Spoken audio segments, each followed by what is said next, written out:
দেশের প্রত্যন্ত অঞ্চলে শিক্ষার সমান সুযোগ নিশ্চিত করা হবে বলে জানিয়েছেন ডক্টর জুবাইদা রহমান।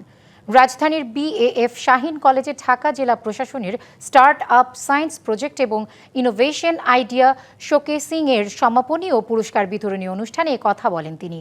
ডক্টর জুবাইদা রহমান আরও বলেন, সপ্তম শ্রেণী থেকে দলগত কাজ, বাস্তব ভিত্তিক শিক্ষা ও নৈতিক শিক্ষার মাধ্যমে শিক্ষা ব্যবস্থা উন্নত করা হবে। অনুষ্ঠানে শিক্ষামন্ত্রী বলেন, প্রধানমন্ত্রীর নেতৃত্বে বাস্তবমুখী শিক্ষা ব্যবস্থা প্রণয়ন করা হবে।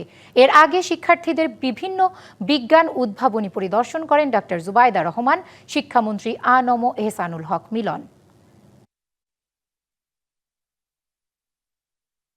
বিগত বছরগুলিতে অবহেলায় অবকাঠামোর বেহাল অবস্থা অনেক স্কুলে।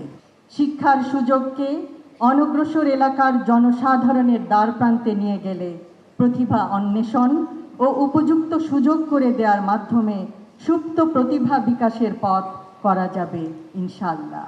আমরা সৃজনশীল লেখাপড়া আনব, আমরা বাস্তবমুখী শিক্ষা ব্যবস্থা করব, আমরা হিউম্যান ক্যাপিটাল ডেভেলপমেন্ট করব, আমরা কর্মদক্ষ মানব জাতি আমরা তৈরি করব। সেই প্রত্যয় নিয়ে আমরা এগিয়ে যাব আজকের প্রধানমন্ত্রী জনাব তারেক রহমানের।